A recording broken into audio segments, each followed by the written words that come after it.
Hello friends, नमस्कार। आप सभी को नमस्कार, सभी का वेलकम इस क्लास में। You all are welcome to this class.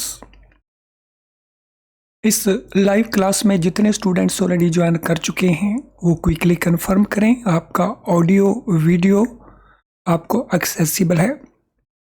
All students in the live class who have already joined, please confirm your audio video is okay.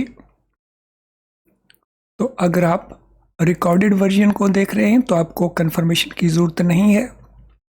सो वो स्टूडेंट्स जो लाइव वर्जन को देख रहे हैं सभी कंफर्म कर देंगे क्विकली और audio videos okay, so that we can start this important session. तो चलें शुरू करते हैं इस इम्पॉर्टेंट सेशन को। इसमें हम लेटेस्ट ट्रेंड के जो क्वेश्चंस हैं उनका डिस्कशन करने जा रहे हैं।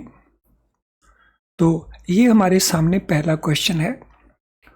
The offence of money laundering has been defined in section 3 of prevention of money laundering act 2002 as whosoever directly or indirectly attempts to indulge or knowingly assists or knowingly is a party or is actually involved in any process or activity connected with the proceeds of fill in the blanks, including its concealment, possession, acquisition or use, and projecting or claiming it at blanks property shall be guilty of offense of money laundering।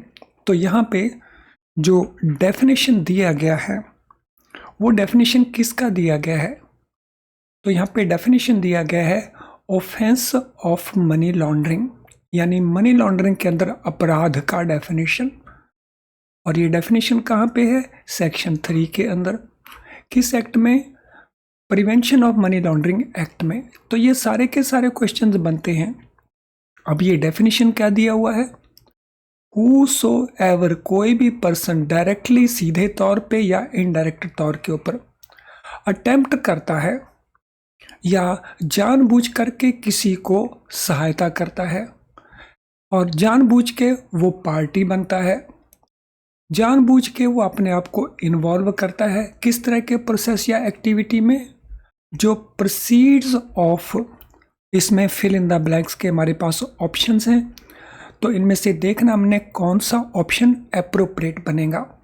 So connected with legal transaction, tainted property, crime या crime.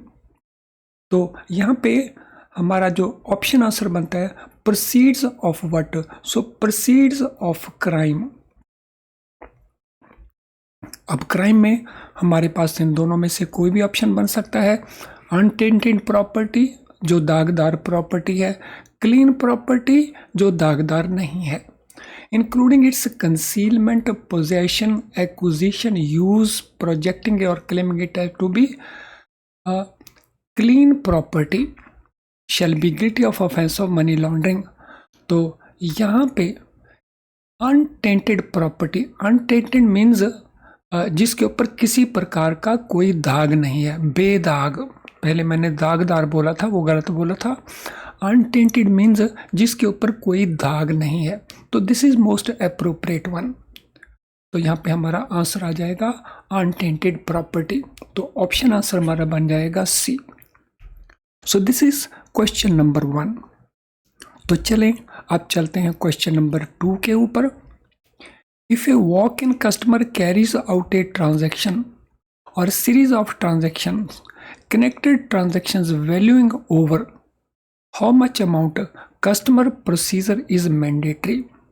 तो यहाँ पे बात हम कर रहे हैं PML act और KYC की। अगर कोई वॉक इन कस्टमर है तो वॉक इन कस्टमर्स हम किनको कहते हैं? Any idea about this?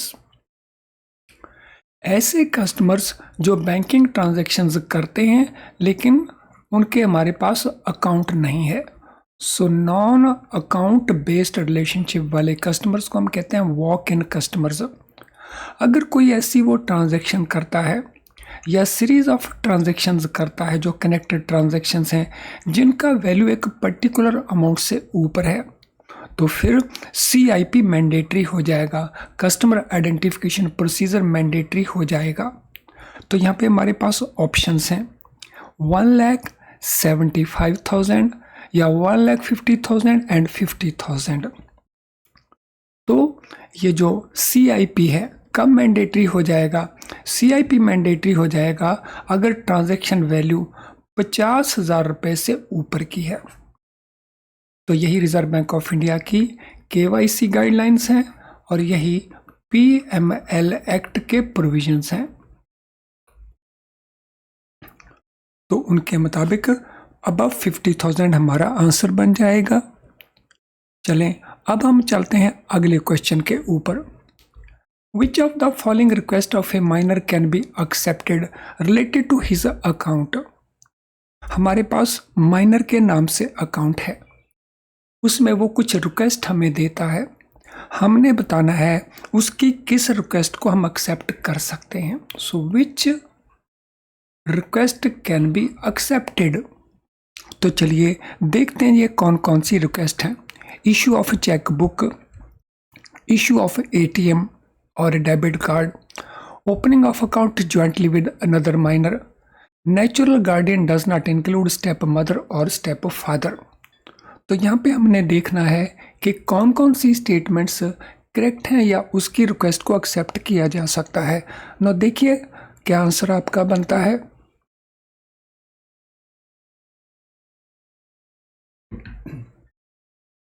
So question number 3 के लिए what shall be the answer, एक एक करके देख लेते हैं।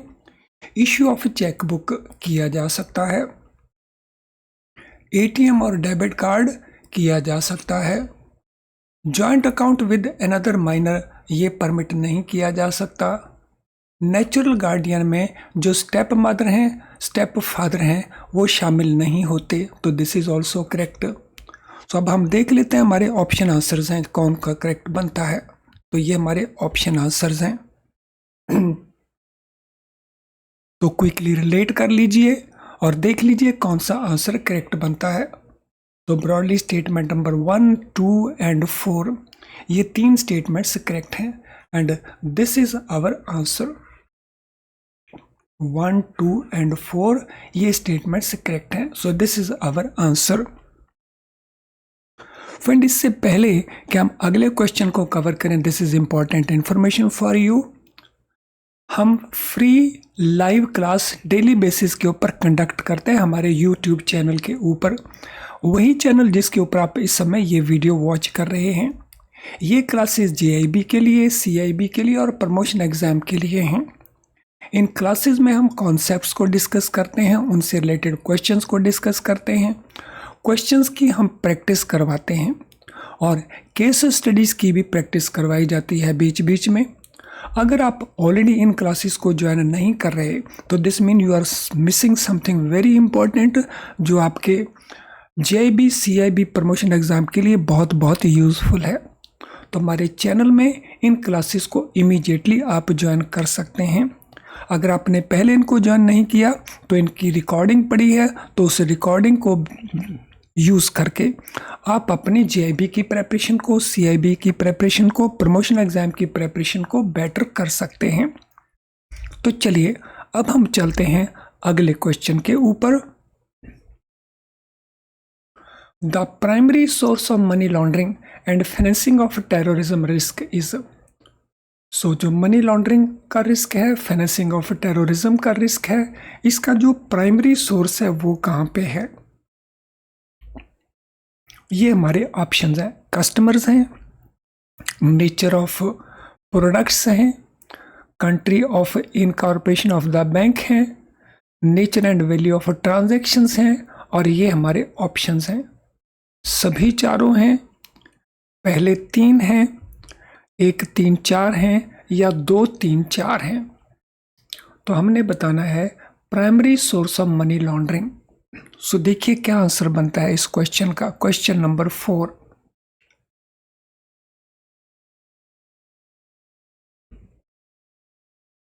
तो what is primary source of money laundering?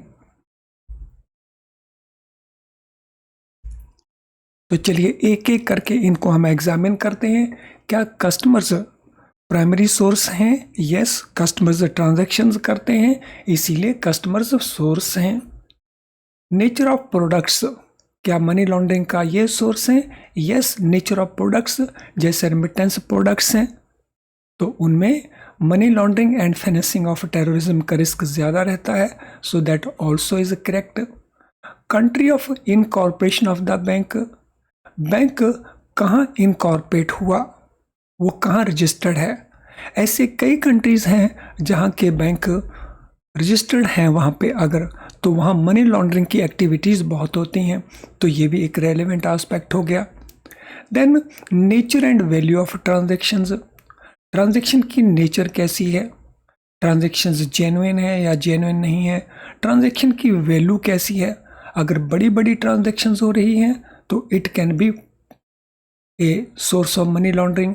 तो this fourth is also correct. तो इस लाइट में हमारा ऑप्शन आंसर कौन सा बना? All the 4, 1 2 3 4 all. तो आई होप अभी तक ये सेशन आपको बहुत यूजफुल लग रहा होगा। तो चलिए अब अगले क्वेश्चन के ऊपर चलते हैं। As per provisions of FEMA 1999, foreign portfolio investment means an investment made by a person resident outside India in capital instruments where such investment is less than how much percent of the paid up value of each series of capital instruments of a listed Indian company। तो ये percentage हमारे पास कितने कितने हैं? 10% है, 15% है, 5% है और 20% है। क्वेश्चन क्या, पहले ये देख लेते हैं दोबारा से। तो फेमा 1999 के ये प्रोविजंस हैं। इनके मुताबिक फॉरेन पोर्टफोलियो इन्वेस्टमेंट हम किस इन्वेस्टमेंट को कहते हैं? वो इन्वेस्टमेंट जो नॉन रेजिडेंट लोग करते हैं, investment made by a person resident outside India. So India के बाहर वो रहते हैं, लेकिन वो इन्वेस्टमेंट कहाँ करते हैं? In capital instruments in India. जो इंडिया में लिस्टेड कंपनी हैं उनके कैपिटल इंस्ट्रूमेंट्स में। लेकिन वो इन्वेस्टमेंट कितने परसेंट से कम होनी चाहिए? 10% से कम होनी चाहिए, 15% से कम होनी चाहिए, 50% से या 20% से कम होनी चाहिए। तो देखिए कौन सा आंसर बनता है। अब तो आपका एग्जाम पास में आ रहा है, बाय दिस टाइम हमने इसका प्रिपरेशन कर चुके होंगे। तो क्या आंसर हमारा बनता है क्वेश्चन नंबर 5 के लिए? सो what is the answer friends? Question number 5 के लिए ये परसेंटेज है 10% का। सो अगर वो इन्वेस्टमेंट कैपिटल इंस्ट्रूमेंट्स में करती है कंपनी जो कंट्री के बाहर की है, और इन्वेस्टमेंट का वैल्यू लेस देन 10% है। किसका less than 10%? Paid up value of each series of capital instruments of A listed Indian company.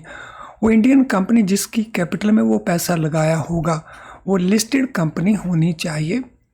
तो उसकी कैपिटल में अगर वो पैसा लगाती है और उसका वैल्यू 10% ऑफ दैट कैपिटल है, लेस देन दैट, तो उसको हम कहेंगे FPI।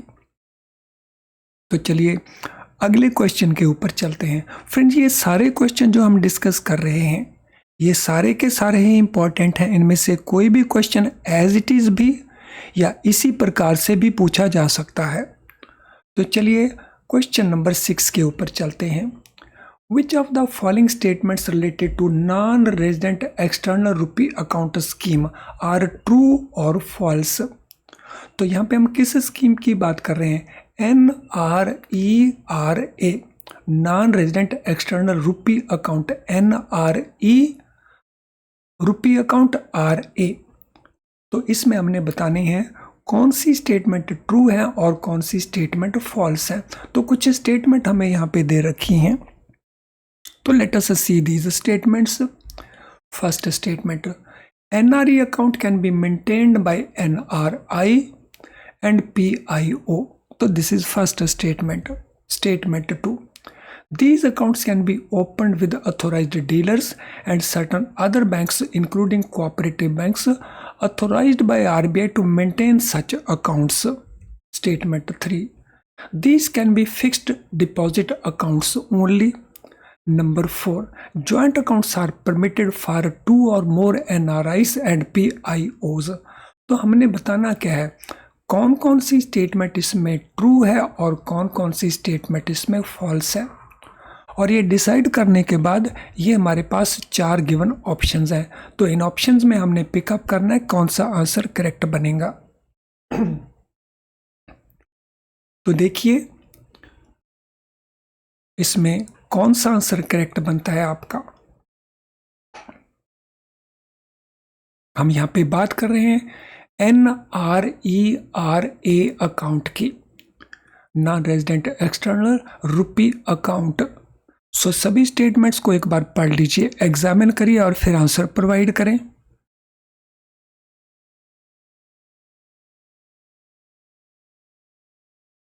तो इन अकाउंट्स के 4 फीचर्स यहां पे दे रखे हैं।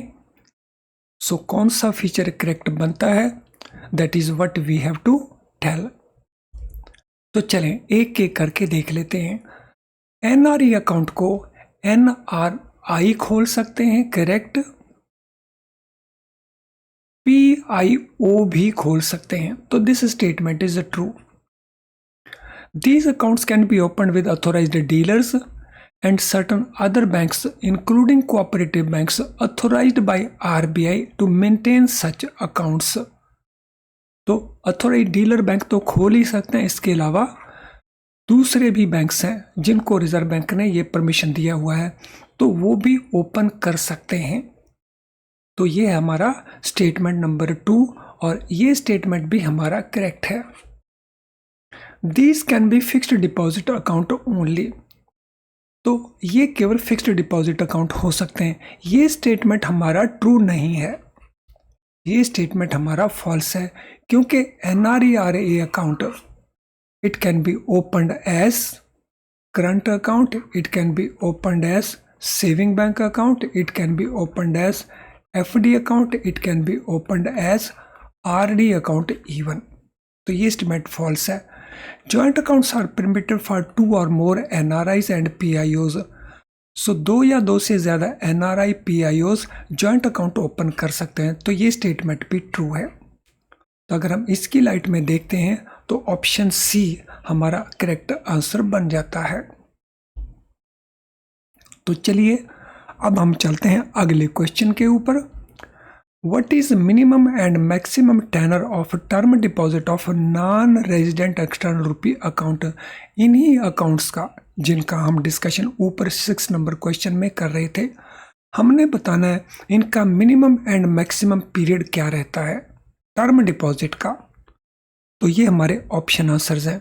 6 months and maximum 5 years, minimum 3 years, maximum 5 years, minimum 1 year, maximum no limit, minimum 1 year, maximum 10 years। तो कौन सा आंसर बनता है क्वेश्चन नंबर 7 के लिए।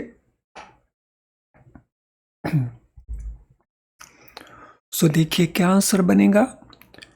एक बार फिर से बहुत इंपॉर्टेंट क्वेश्चन, सारे के सारे ही इंपॉर्टेंट हैं, इनमें से कोई भी क्वेश्चन हमें पूछा जा सकता है पेपर के अंदर। सो सभी की प्रेपरेशन इंपॉर्टेंट है। Question number 7, what will be the answer. Minimum period कितना होगा, मैक्सिमम पीरियड कितना होगा NRERA अकाउंट के लिए। फ्रेंड्स, इन अकाउंट्स के लिए जो मिनिमम पीरियड होता है वो होता है 1 साल का, और मैक्सिमम पीरियड इसके ऊपर कोई लिमिट नहीं होता, देयर इज नो लिमिट। तो बैंक डिस्क्रिशन होता है वो। ऑफ कोर्स 10 साल नॉर्मली मैक्सिमम खोलते हैं, वो तो है लिमिट, वो तो नॉर्मल चीज़ है, otherwise there is no specific limit. So this mean option C जो है वो हमारा करेक्ट आंसर है। अगले क्वेश्चन के ऊपर चलते हैं। In foreign currency non resident bank account, जिसको शॉर्ट में हम कहते हैं FCNRB, rate of overnight alternative reference rate for respective currency swap code is used as displayed by. So foreign currency non resident bank account FCNRB accounts के लिए जो rate of interest हम देते हैं उसके ऊपर उसका लिंक किसके साथ रहता है? उसका लिंक रहता है ओवरनाइट ऑल्टरनेटिव रेफरेंस रेट के साथ, OARR के साथ। डिफरेंट करेंसीज हैं, हर करेंसी का OARR होता है। तो इसको डिस्प्ले कौन करता है, ये हमारा क्वेश्चन है। तो ये reserve bank of India display करता है, ये foreign dealers association of India display करती है, ये financial benchmarks India private limited display करते हैं, या इंडियन बैंक्स एसोसिएशन इसको डिस्प्ले करता है। तो इसको डिस्प्ले कौन करता है? Overnight alternative reference rate. तो इसको डिस्प्ले कौन करता है? सो क्वेश्चन नंबर 8, क्या हमारा आंसर बनता है क्वेश्चन नंबर 8 के लिए? केयरफुली देखिए सभी ऑप्शंस को।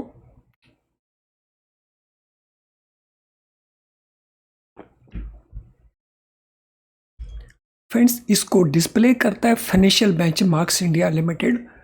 इस संस्था को रिजर्व बैंक ऑफ इंडिया ने, कुछ बैंकों ने, IBA ने मिलकर प्रमोट किया है, जिसका काम ही यही है कि जो बेंचमार्क रेट्स हैं उनको बनाना और उनको डिस्प्ले करना। तो यहाँ पे हमारा ऑप्शन आ जाएगा FBIL। Question number 9, for citizen of Bangladesh और Pakistan belonging to minority communities the authorized dealers may open prescribed account for such person residing in India and granted a long-term visa by central government.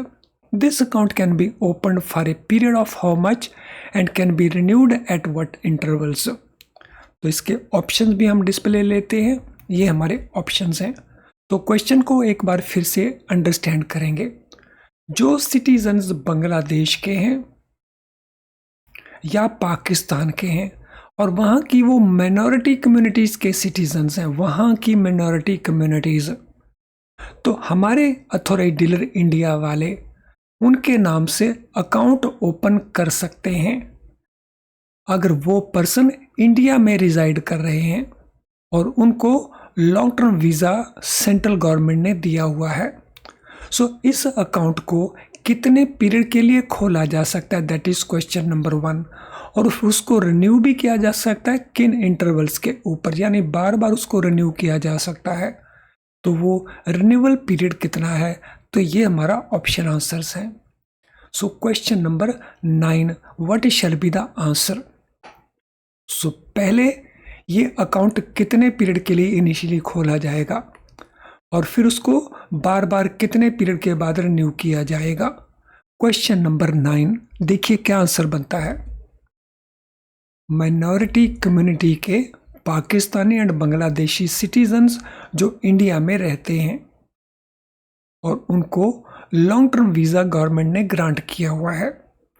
Friends, उनके ये account 6 महीने के लिए open हो सकते हैं और इनको रिन्यू भी 6 मंथली इंटरवल बेसिस के ऊपर किया जा सकता है। तो इसमें हमारा ऑप्शन आंसर बी वो करेक्ट आंसर है। आई होप क्लास अभी तक आपको एकदम अच्छी लग रही होगी। अगर ऐसा है तो क्विकली मुझे थोड़ा कमेंट दे दीजिए और चाहें तो आप लाइक बटन को भी पुश कर सकते हैं, जिससे ये पता चल जाएगा कि ये क्लास आपको यूजफुल लग रही है। तो ज़रा फीडबैक दे दीजिए, how do you find the class so far. ये सारे के सारे इंपॉर्टेंट क्वेश्चंस हैं, किसी को भी नहीं छोड़ना है। चलिए अगले क्वेश्चन के ऊपर चलते हैं।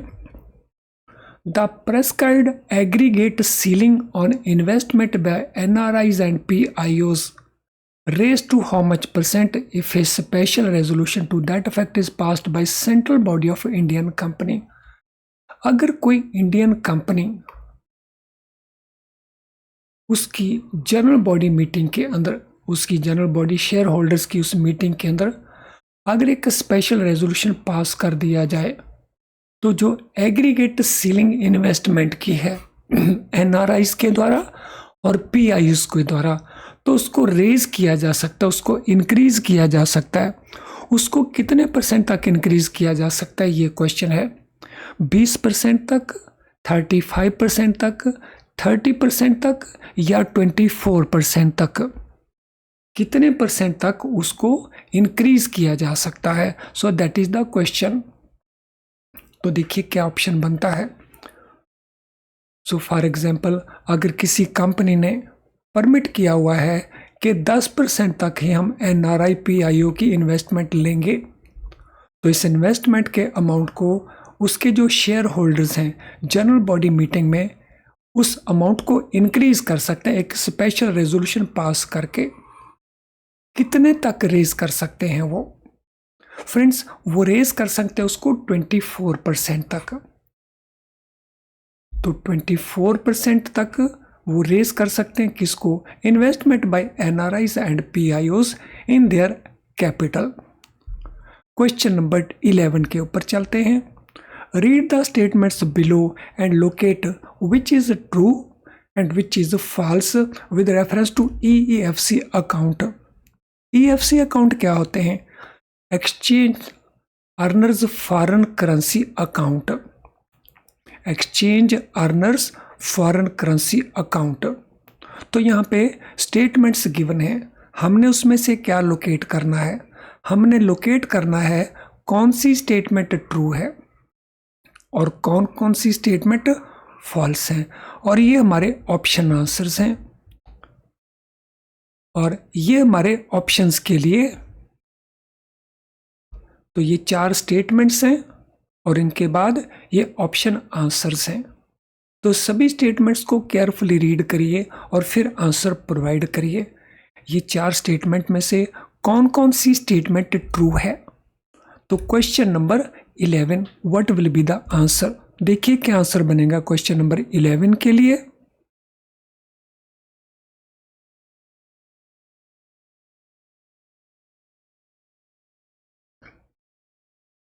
तो चलें एक एक स्टेटमेंट को देख लेते हैं। स्टेटमेंट नंबर 1, EFC अकाउंट में recredit of unutilized foreign currency earlier withdrawn from the account is not allowed।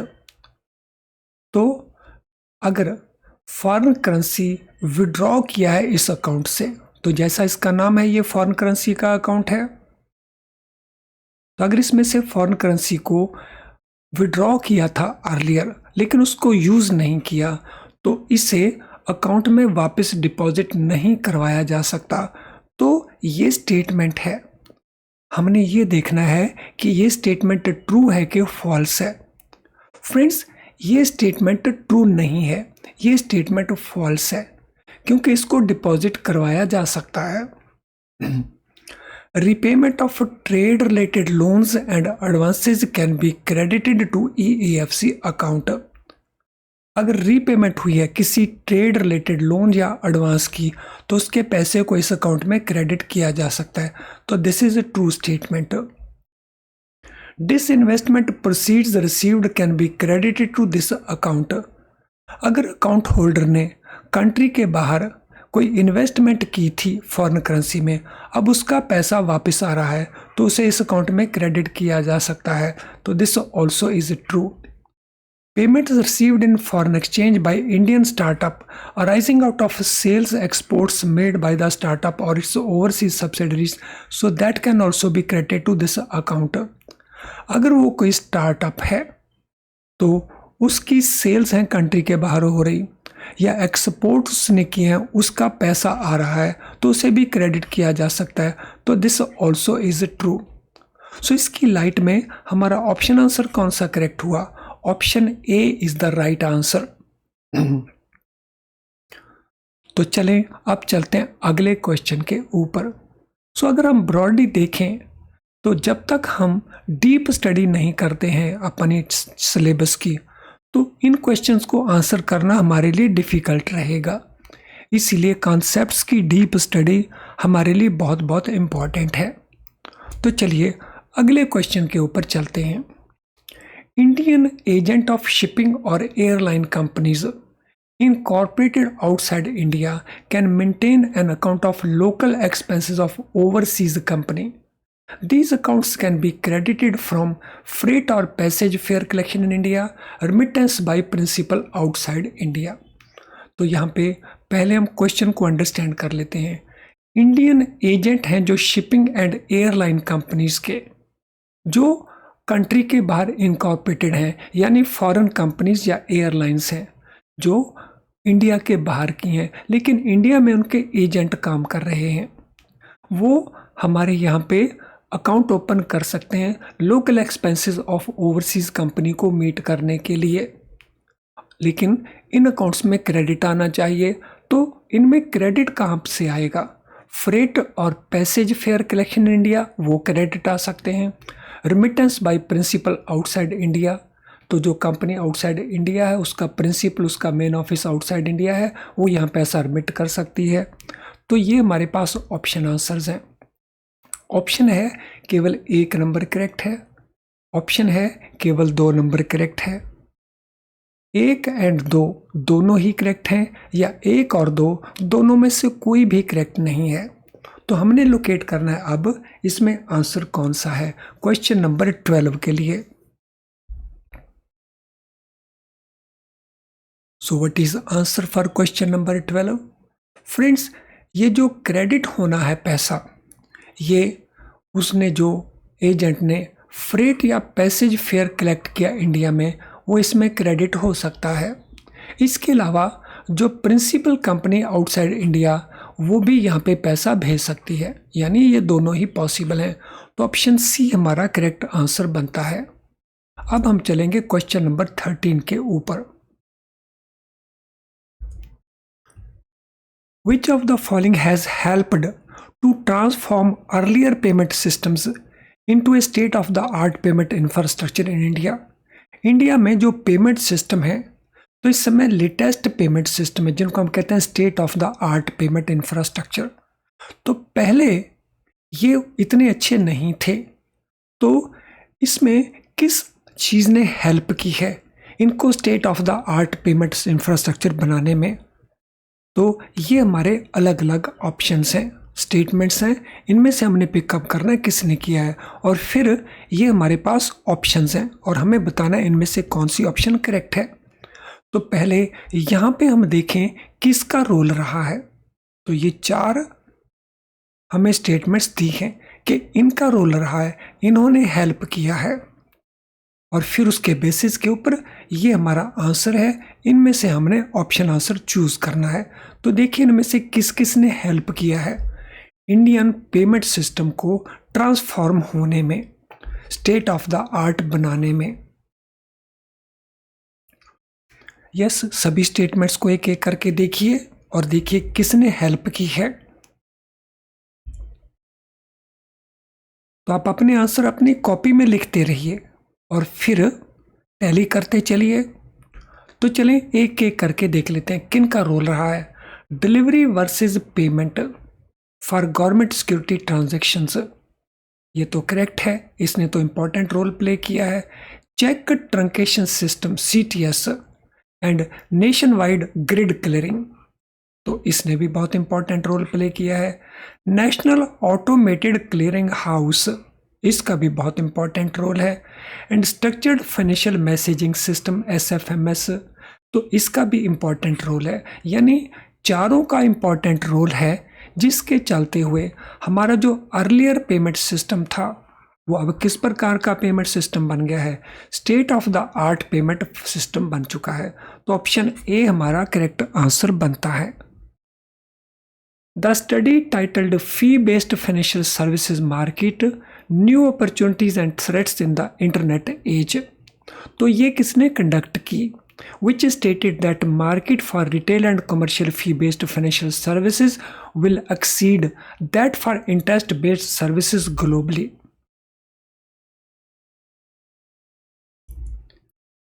तो ये स्टडी किसने कंडक्ट की? तो इस स्टडी ने क्या कहा? इस स्टडी ने बताया कि जो retail and commercial fee based financial services का मार्केट है, फी बेस्ड फाइनेंशियल सर्विसेज का, तो वो जो इंटरेस्ट बेस्ड सर्विसेज हैं दुनिया में, उनसे ज़्यादा हो जाएगा। क्या? फी बेस्ड फाइनेंशियल सर्विसेज का वो ज़्यादा हो जाएगा इंटरेस्ट बेस्ड सर्विसेज से। तो ये स्टडी कंडक्ट की गई थी। किसने ये स्टडी कंडक्ट की? किलिन एसोसिएट्स ने, इंटरनेट एज स्टडी ग्रुप ने, फी बेस्ड फाइनेंशियल सर्विस रिसर्च ने, या global market financial analysis firm ने? तो किसने इसको कंडक्ट किया? तो ये हमारा क्वेश्चन है। फ्रेंड, ये स्टडी कंडक्ट की गई थी किलिन एसोसिएट्स के द्वारा। तो option A is the right answer. चलिए नेक्स्ट क्वेश्चन के ऊपर चलते हैं। Protection is available to banks against certain adverse situations, legal provision for which of the following does not match. तो बैंकों को अलग अलग टाइप की प्रोटेक्शन अवेलेबल है अलग अलग एडवर्स सिचुएशंस के अगेंस्ट। तो ये जो हमें प्रोटेक्शन अवेलेबल है इसके लीगल प्रोविजंस हैं। हमने बताना है नीचे दिए गए प्रोविजन किस किस सिचुएशन में मैच नहीं कर रहे। Payment of material altered cheque section 89, payment of bearer cheque with endorsement section 128, payment of order cheque with endorsement section 85(1), payment of demand draft with endorsement section 85। हमने बताना है इनमें से कौन सा मैच नहीं करता। तो ये 4 डिफरेंट प्रोटेक्शन है।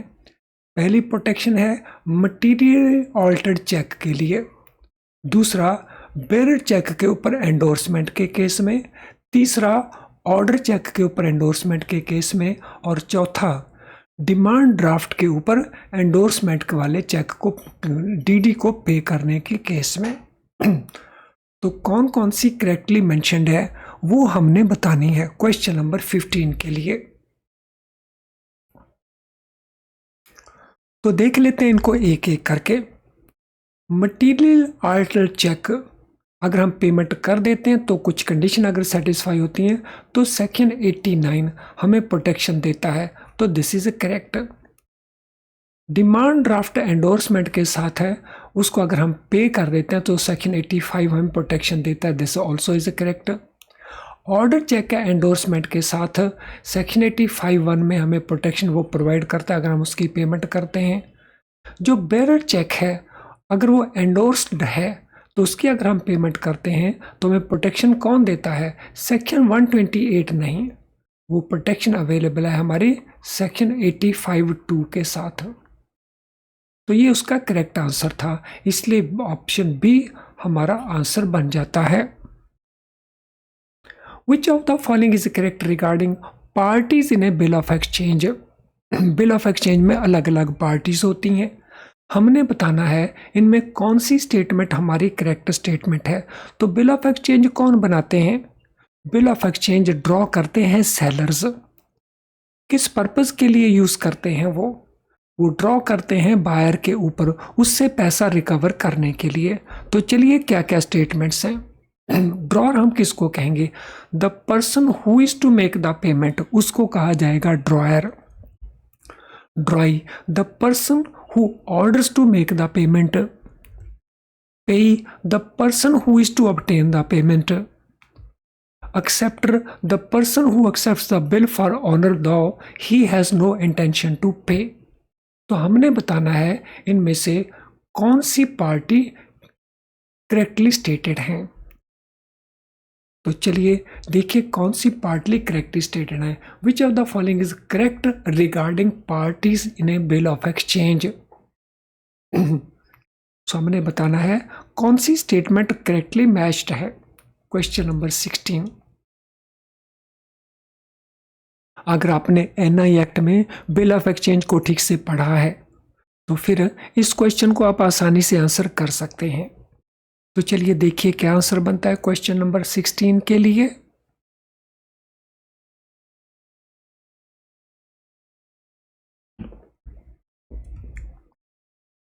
सो ड्रॉयर जो पेमेंट करता है उसको ड्रॉयर कहते हैं। No, this is wrong statement. जो पेमेंट करता है उसको ड्रॉई कहते हैं।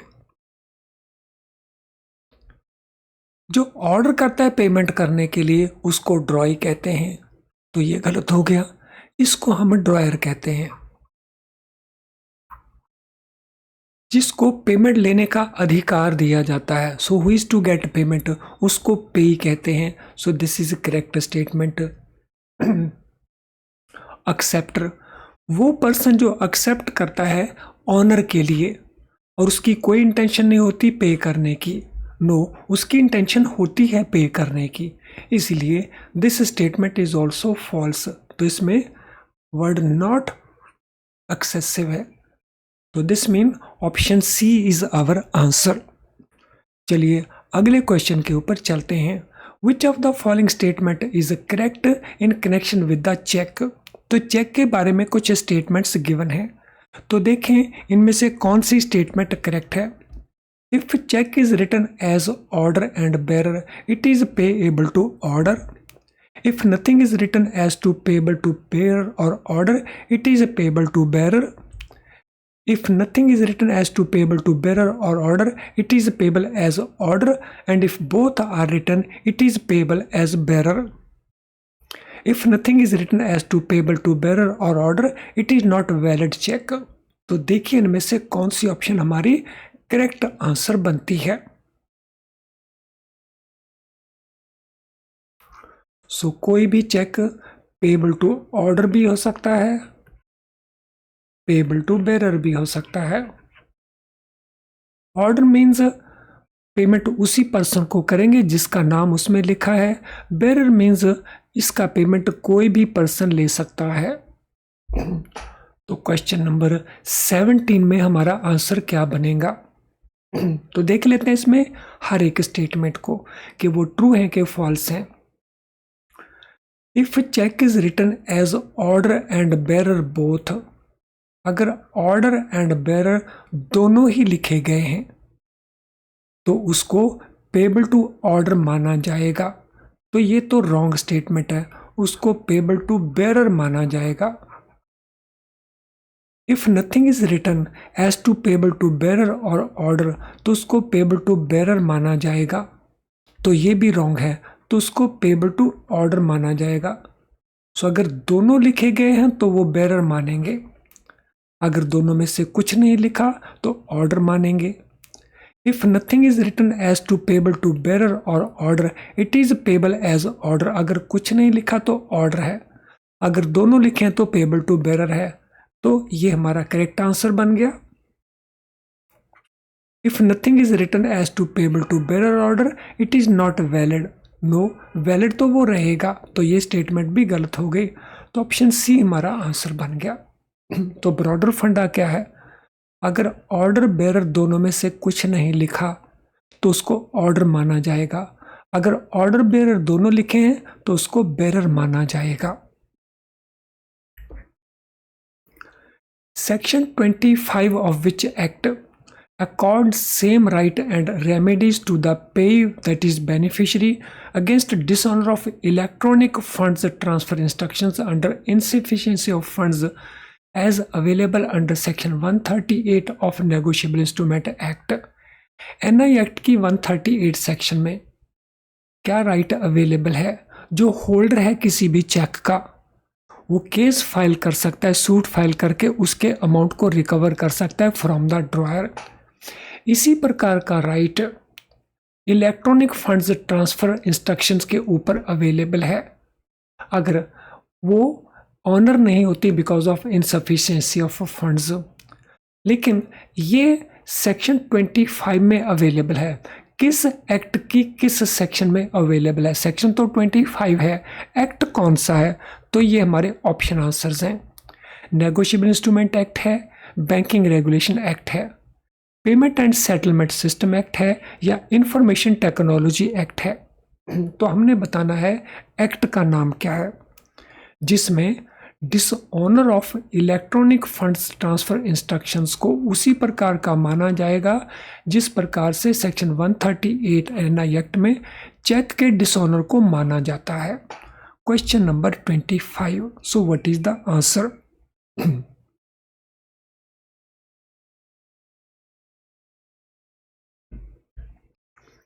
क्या आंसर बनेगा क्वेश्चन नंबर 25 के लिए, तो ये है payment and systems settlement systems act, जिसमें ये प्रोविजंस हैं। तो क्या प्रोविजंस हैं कि जो सज़ा सेक्शन 138 के लिए है उसी प्रकार की सज़ा इसमें होगी सेक्शन 25 के अंतर्गत। यानी अगर इलेक्ट्रॉनिक फंड्स इंस्ट्रक्शन मैंने दिया लेकिन वो डिसऑनर हो जाते हैं बिकॉज ऑफ इनसफिशियंस ऑफ फंड्स, तो 2 साल तक की punishment means imprisonment and fine double the amount हो सकता है। The implementation of core banking services, emergence of fintech and ease of doing digital payments made funds transfer through which of the following almost negligible।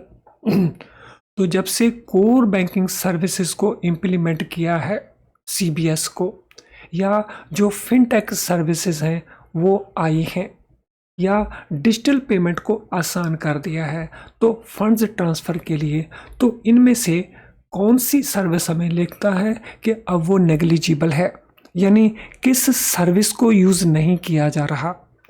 तो ये हमारे different options हैं और ये उसके लिए आंसर्स के लिए ऑप्शंस हैं। तो कौन कौन सी सर्विस इसमें लगती है कि अब वो तकरीबन ख़त्म हो गई है। Mail transfers, NEFT, demand drafts या टेलीग्राफिक ट्रांसफर्स, अब वो नेग्लिजिबल है, यानी उसको लोग कभी कभी यूज करते हैं।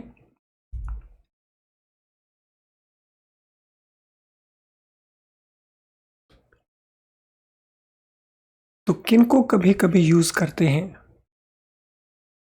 क्वेश्चन नंबर 19 के अंदर। तो मेल ट्रांसफर को लोग कभी कभी यूज करते हैं, तो ये सर्विस हो गई वो। एनईएफटी को तो लोग अक्सर यूज करते हैं, तो ये तो उसमें नहीं आएगी। डिमांड ड्राफ्ट को कभी कभी यूज करते हैं, टेलीग्राफिक ट्रांसफर्स को कभी कभी यूज करते हैं, यानी 134 वाला ऑप्शन हमारा करेक्ट आंसर है। तो this mean option D is the right answer in this case. तो चलें अगले क्वेश्चन के ऊपर चलते हैं।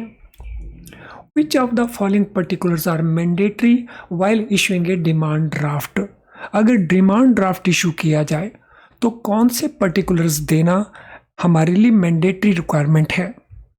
Amount in words and figures, name of the pay, name of official who signs it and name of the purchaser. तो इनमें से कौन सी एस्पेक्ट्स हमें कवर करने हैं, मैंडेटरी बेसिस के ऊपर प्रोवाइड करने हैं। इसके बेसिस के ऊपर ये हमारे ऑप्शन आंसर्स हैं। तो देखिए कौन सी ऑप्शन करेक्ट बनती है out of A, B, C and D. तो इनमें से क्या क्या डिमांड ड्राफ्ट के अंदर मेंशन करना मैंडेटरी है। तो चलिए देख लेते हैं क्या क्या मैंडेटरी है। Amount in words figures mention करना, this is mandatory. Name of pay, इसकी पेमेंट किसको दी जाएगी, this is mandatory. Name of purchaser, this also is mandatory. Name of official who signs it, ये मैंडेटरी नहीं है, so this is only internal to the bank. तो this mean 1, 2, 4, तो ये ऑप्शन हमारा करेक्ट है। So option C is our answer. Next question, under RTGS setup, receiving bank has to ensure that beneficiary account is credited within how much period of receiving the RTGS message। RTGS का जो setup है इसके अंदर जो receiving bank है जिसने अपने customer का पैसा क्रेडिट करना है अकाउंट के अंदर, तो वो कितने पीरियड में उस पैसे को करेक्ट कर देना उसको चाहिए। तो जैसे ही RTGS का मैसेज उसको रिसीव होता है, तो ये 15 मिनट्स हैं, ये 20 मिनट्स हैं, ये 30 मिनट्स हैं, या ये 45 मिनट्स हैं। तो what is the time, this is the question, question number 21। तो व्हाट इज द आंसर, कितने पीरियड में बैंक ने क्रेडिट दे देना है जैसे ही आरटीजीएस मैसेज उसको रिसीव होता है।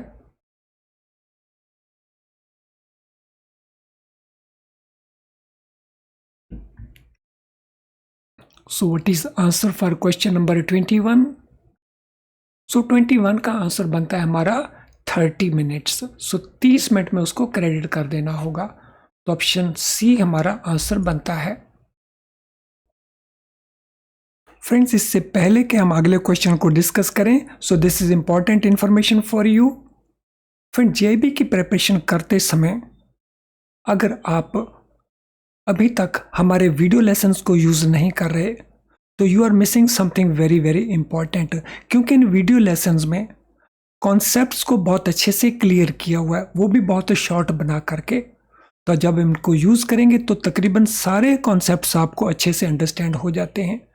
और उसके बाद जब आप मल्टीपल चॉइस क्वेश्चंस MCQs उसकी आप प्रैक्टिस करते हैं हमारे क्वेश्चन बैंक के थ्रू, तो फिर वो कॉन्सेप्ट और भी बहुत अच्छे से प्रिपेयर हो जाते हैं।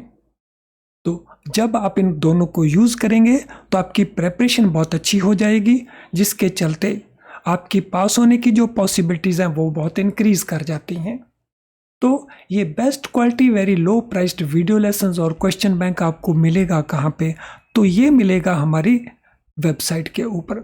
सो हमारी वेबसाइट के कोर्सेज पेज में जाएं तो वहीं पे आपको ये सारी की सारी फैसिलिटीज़ मिल जाएंगी और वहीं आप हमारी ऐप को भी डाउनलोड कर सकते हैं।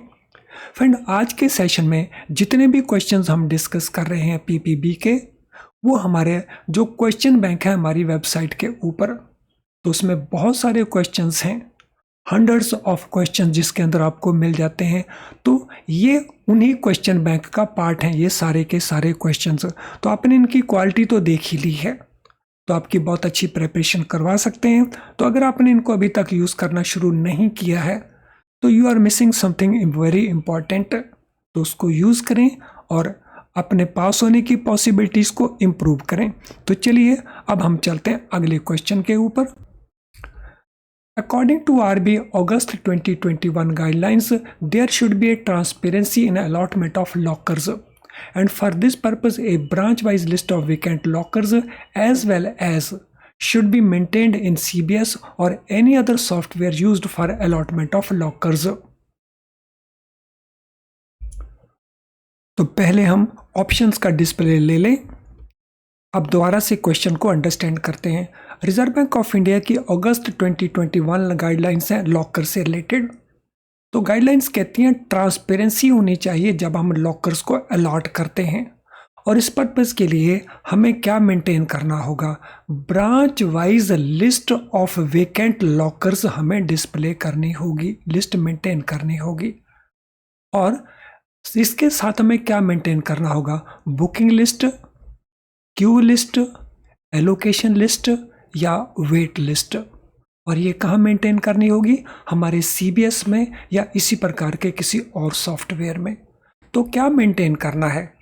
एक तो branch wise list of vacant lockers, और दूसरा इनमें से किसको हमें मेंटेन करना होगा, किस लिस्ट को, चार में से कौन सी वो लिस्ट है? फ्रेंड, वो लिस्ट है वेट लिस्ट। तो दो लिस्ट होगी हमारी, वेकेंट लॉकर्स हमारे पास कहाँ कहाँ पे हैं और वेट लिस्ट कस्टमर्स की कहाँ कहाँ पे है। तो ये हमें मेंटेन करना है related to lockers. Which of the following requirements are to be met with in connection with locker keys by the bank branch. तो बैंक ब्रांच के पास जो लॉकर कीज होती हैं उससे रिलेटेड कौन सी रिक्वायरमेंट बैंकों को कंप्लाई करनी होगी? तो ये क्वेश्चन है question number 23। Locks should be interchanged whenever locker is surrendered. Keys of vacant lockers are kept in sealed envelope. Duplicate master keys are deposited with the Reserve Bank. तो ये हमारे पास तीन स्टेटमेंट्स हैं। हमारे ऑप्शन आंसर्स हैं 1 and 2 only, 1 and 3 only या 2 and 3 only. कौन कौन सी हमारी इसमें करेक्ट स्टेटमेंट है 1, 2 and 3 के अंदर? तो तीनों स्टेटमेंट्स को केयरफुली रीड करें और फिर आंसर को प्रोवाइड करें। तो पहला स्टेटमेंट क्या है? Lock should be interchanged whenever locker is surrendered. तो लॉकर को जब सरेंडर किया जाए तो लॉक्स बदल दिए जाए। तो this is correct. Keys of vacant lockers should be kept in sealed envelopes. वो लॉकर्स जो अभी वेकेंट हैं उनकी जो की है वो सील्ड एनवेल्प में रखी जानी चाहिए। So this also is correct. Duplicate master key is deposited with reserve bank. No, there is no need to deposit with reserve bank. तो इसको हमने अपनी जो सेफ है, जो हमारा कस्टडी है, उसके अंदर डुप्लीकेट मास्टर की को रखना है अपने पास ही। तो ये स्टेटमेंट गलत हो गया। तो this mean option A is our correct answer. चलिए अब अगले क्वेश्चन के ऊपर चलते हैं। According to RBI direction on bank lockers, for any loss of the locker contents caused by theft, burglary or robbery, bank shall be liable to pay up to how many times the prevailing safe deposit locker annual rent? RBI की जो instructions है bank lockers को लेकर के, अगर loss होता है locker के कंटेंट्स का, किसके कारण? थेफ्ट के कारण, बर्गलरी के कारण या रॉबरी के कारण, तो बैंक को कॉम्पनसेशन पे करनी पड़ेगी कस्टमर को। कितने गुना वो कॉम्पनसेशन होगी? Prevailing safe deposit locker annual rent का। तो जो हम एनुअल रेंट लेते हैं उसके कितने गुना तक ये कॉम्पनसेशन हो सकता है? 50 गुना तक, 75 टाइम्स तक, 100 टाइम्स तक या 125 टाइम्स तक। तो कॉम्पनसेशन कितना हमें देना होगा?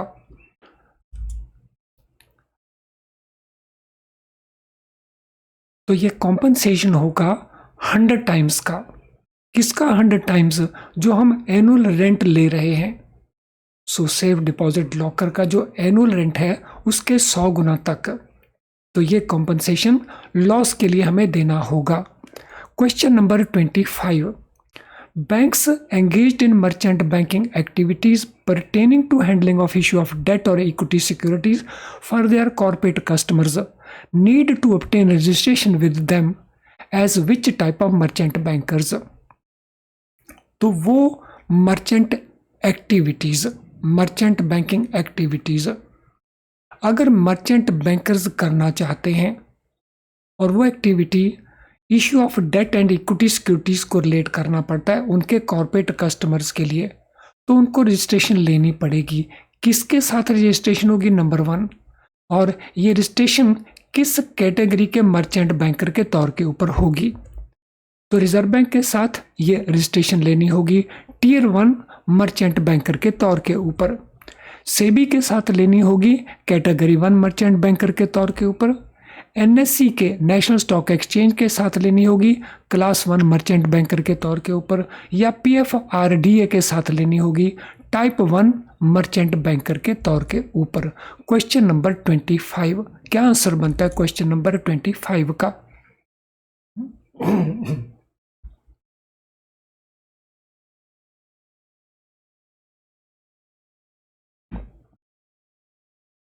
सो what is answer to question number 25? Friend, merchant banker है तो ये कैपिटल मार्केट का पार्ट हो गया, और कैपिटल मार्केट का जो रेगुलेटर है वो है सेबी। तो सेबी के साथ रजिस्ट्रेशन होगी। तो सेबी के साथ डिफरेंट कैटेगरी के मर्चेंट बैंकर्स हैं, वो क्या क्या काम करना चाहते हैं इसके ऊपर बेस्ड। तो यहाँ पे उनको लेनी पड़ेगी registration as category 1 merchant bankers. तो ये हुआ हमारा क्वेश्चन नंबर 25। फ्रेंड, इससे पहले कि हम अगले क्वेश्चन को डिस्कस करें, आज के सेशन के साथ अगर आपका कोई भी क्वेश्चन हो तो आप उस क्वेश्चन को कहाँ पे टाइप कर सकते हैं? इस वीडियो के कमेंट बॉक्स में, और वहीं पे सूटेबली हम आंसर करके आपकी हेल्प कर देंगे। इसके अलावा अगर आपकी कोई जनरल क्वेरी है तो ये हमारा ईमेल आईडी है, तो यहाँ पे आप अपना मैसेज हमें भेज सकते हो, तो आपकी क्वेरी को हम सूटेबली आंसर करके आपकी हेल्प कर देंगे। आज के सेशन में हम बहुत इंपॉर्टेंट क्वेश्चंस को डिस्कस कर रहे हैं, आगे भी अभी डिस्कस करने जा रहे हैं। आज के सेशन में अगर आपको सेशन यूजफुल लगा तो इसे लाइक करने में संकोच ना करें, तो इसको तुरंत लाइक कर दें, क्योंकि आपके लाइक किए हुए सेशंस को यूट्यूब आर्टिफिशियल इंटेलिजेंस को यूज़ करते हुए उस सेशन को और बहुत सारे स्टूडेंट तक पहुंचाने की कोशिश करता है। तो यानी जब आप किसी सेशन को लाइक करते हैं, ये केवल लाइक करना नहीं है, आप और बहुत सारे स्टूडेंट्स की हेल्प कर रहे होते हैं। तो क्विकली इसको लाइक कर दीजिए अगर आपने इसको लाइक नहीं किया है। तो अगर आप इसको शेयर कर देते हैं अपने सोशल मीडिया अकाउंट के ऊपर अपने फ्रेंड्स कोलीग्स के साथ, तो इसका और बेनिफिट लोगों को मिल सकता है। हमारे चैनल को अगर आपने अभी तक सब्सक्राइब नहीं किया, और वो भी बेल आइकन के साथ, तो हमारे बहुत सारे जो नोटिफिकेशंस आपको नहीं मिल रही होंगी और हमारी क्लासेस को आप मिस कर रहे होंगे।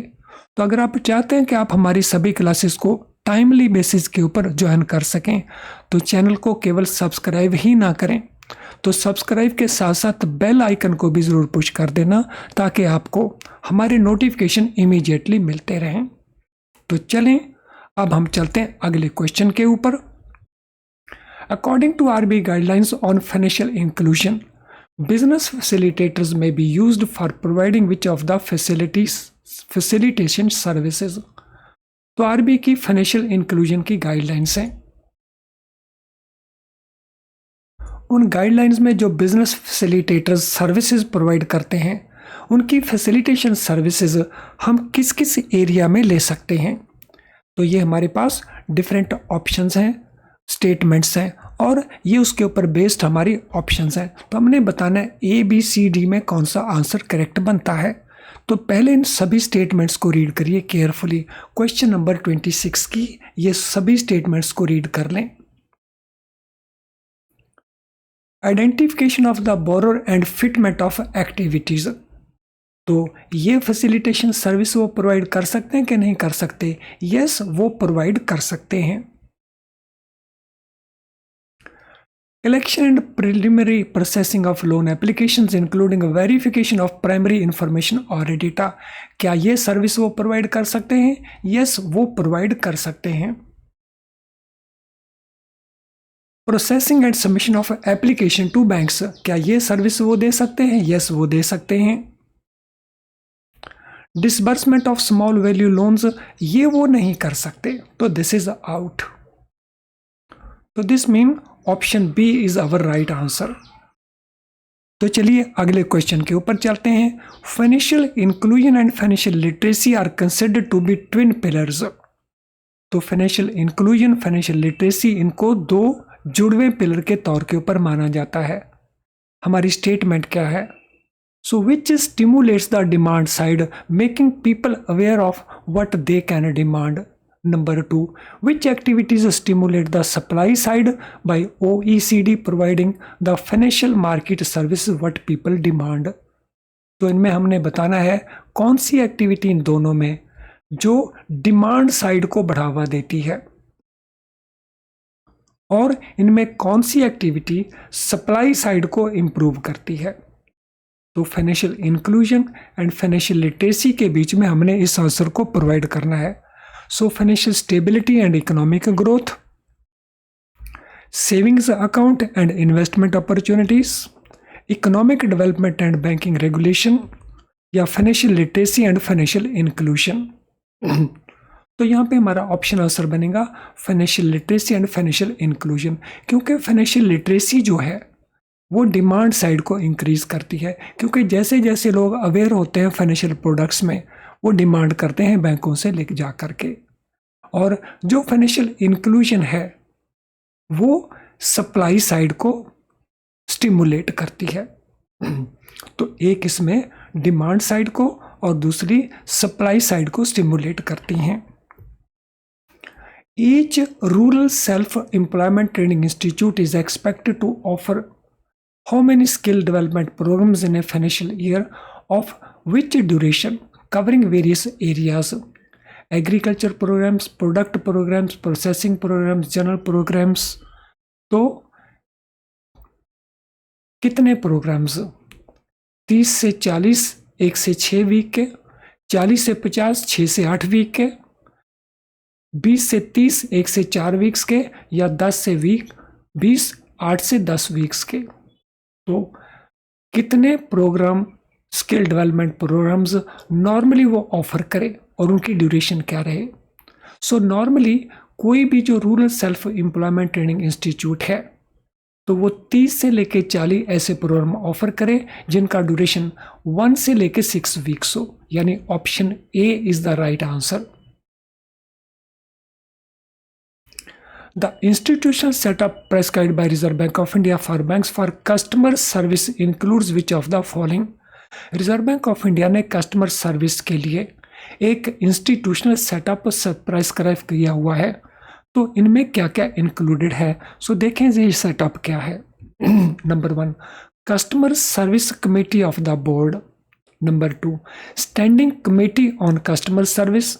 Number 3, Branch Level Customer Service Committee. Number 4, Nodal Department या Official for Customer Service. तो क्या क्या प्रोविजंस है रिजर्व बैंक ऑफ इंडिया की प्रेस्क्रिप्शन में? ये special committee for complaint resolution भी है, और ये हमारे ऑप्शन आंसर्स हैं। तो ऑल द 5 करेक्ट हैं, या 1 to 4 ओनली करेक्ट हैं, या 1 to 3 ओनली करेक्ट हैं, या 1 3 4 ओनली करेक्ट हैं? तो हमने बताना है इसमें कौन कौन सा उस फ्रेमवर्क का पार्ट है। So which of these is part of that framework? Question number 29 के लिए